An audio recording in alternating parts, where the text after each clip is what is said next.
Every single season over here in England, non-league football grows more and more, with attendances below the 5th tier now in the thousands every single week.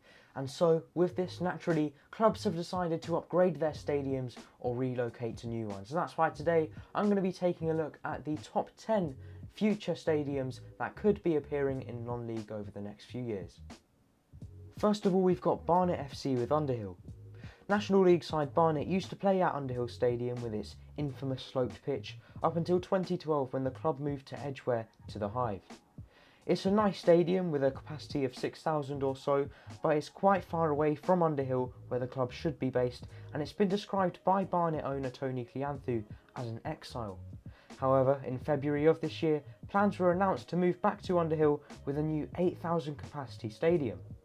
Plans are still in the early phase and planning permission has not yet been granted by the council, but it would benefit the local community, the local area, attendances would increase again, and in my opinion it would be a fantastic move for everyone involved. In 9th place we have another North London club, this time Wealdstone FC, who want to move to a new ground which doesn't yet have a name. It will have a capacity of around 6,500 and will be a community hub for the local area with features like a cafe and gym. It's going to be located adjacent next to Hillingdon Station as well for easy travel access. Wealdstone's current home ground, Grosvenor Vale, is quite a small one, especially for the National League standard, and lots of it does need upgrading. I've seen it a few times in person myself, and so I can see why the club do want to move to a new stadium. As of course, like many clubs in the National League, they're going to be pushing for promotion soon, they're going to be trying to get into the EFL, and they'll have to meet those requirements. In 8th place is Sheffield FC with the Home of Football Stadium. Now, if you haven't seen my other video on them, they are the world's first football club and want to move into this new ground very soon. It will have a capacity of around 5,000 and will be shared with local rugby club the Sheffield Eagles. Because of the team's incredible history, there's also going to be a museum and other community features too. Planning permission has already been granted, a site has been found for a few years now, and the stadium is set to be ready for the season after next. It will also meet the standards for the EFL and the Rugby Super League, so if either side get promoted, they will meet the ground grading requirements. At 7th place is Forest Green Rovers with Eco Park. The world's greenest football club, who are vegan and have been honoured by the likes of FIFA and UEFA, want to build a new stadium not too far from their current one, the New Lawn. It will be made entirely of wood, which has concerned some critics, but of course it will all be properly treated to meet fire safety requirements. Around the stadium will be 500 trees and 1.8 kilometres of hedgerows, and also electric vehicle chargers. The ground will have a capacity of 5,000 and it's already been approved by the local council and work is set to start soon, so it should be ready in a couple of years' time. The architecture itself of the ground is fantastic with a lovely curved shape, and I'll definitely want to be visiting here when it's finished. Now, I was at FGR not too long ago and met with their vice chairman who was telling me about these plans, and everyone around the club seems very enthusiastic about what's going to happen. He was saying their old ground, or the one they're currently at now, the New Lawn, is going to be turned into low carbon, high quality housing as well. So there's a lot of plans in the work, and as long as the wooden safety requirements and all that is met, it should be a fantastic new ground. That's a new ground, I imagine. Yeah, that's the new ground. It's going to be on wood. Oh, wood. Incredibly fantastic design. My God. By a famous architect. And it's going to be a real showpiece as far as a kind of gateway to Stroud. And I'm sure it's going to attract people from all over the world. What's the capacity like on this? 5,000. This is built for 10 or 11, but it can be extended up to 15. Next up is Northern Premier League side Cambridge City, who are currently in the process of building the new Sawston Stadium with a 3,000 capacity. The land that the new stadium sits on has been owned by the club since 2013, but things like planning delays and other issues have prevented work from starting until 2019. Now the stadium is nearly ready and they want to move into it by the start of next season. They're just waiting on a couple more things like the main stand to be finished and for ground grading requirements to be met. It's going to have a car park for supporters, 3 stands of terracing and the main stand too, which is all very modern, which will provide, I'm sure, an electric atmosphere. In 5th place, we've got Ebbsfleet United with North Fleet Harbour. The National League's South side want to build a new £40 million stadium with a capacity of 8,000 next to the North Fleet Harbour, which is not too far from their current ground. The club were playing in the National League last season, and despite relegation, it's clear that they're a club on the rise, so moving into a new stadium, in my opinion, is a smart move.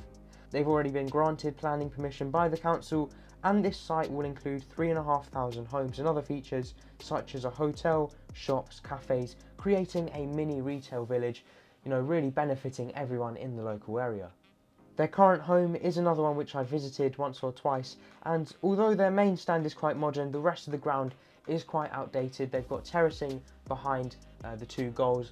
Opposite the main stand is sort of backed off in a weird way, lots of it's wooden, and again another one why I can see why they do want to move stadium, especially considering that they are going to try and push up again for National League promotion. In 4th place we have Scunthorpe United, the former Championship side now playing in the National League North. They want to move from their current home, Glanford Park, despite it only being built in the 1980s. The new ground will be situated just 900 metres south of the current one and will have a 12,000 capacity, expandable to 18,000 if the club do return to their former glory days. The pictures released of this ground looks really nice. It will have a really modern look all across the ground, not just the main stand, and it also features a sort of arch over the main stand, which reminds me of the one at Wembley, of course just on a much smaller scale. There will also be an AstroTurf pitch for community use outside of the ground and parking for fans. In 3rd place we have Limington FC, who want to build a new 4,000 capacity community sports stadium which will offer a range of commercial activities alongside the football ground. The stadium will feature a 3-storey main stand and is being built in conjunction with the council, so planning permission and getting through the council shouldn't hopefully be an issue. The plans for this ground though were only released in the past year or so. It's still in the very early stages, so we don't have many updates or pictures just yet. In 2nd place is Hastings United with the 1,950 capacity stadium, the Tile Kiln Recreation Ground. Now this will feature things like a gym and shops and restaurants and all sorts, similar to some of the grounds that we've already looked at on this list. There will also be extra football pitches just outside of the ground for community use.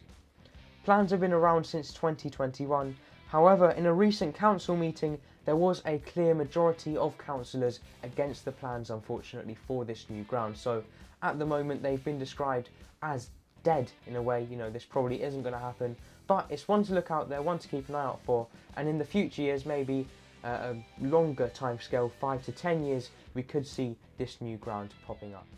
At number 1 is Faucets Farm, the potential future home of National League side Southend United.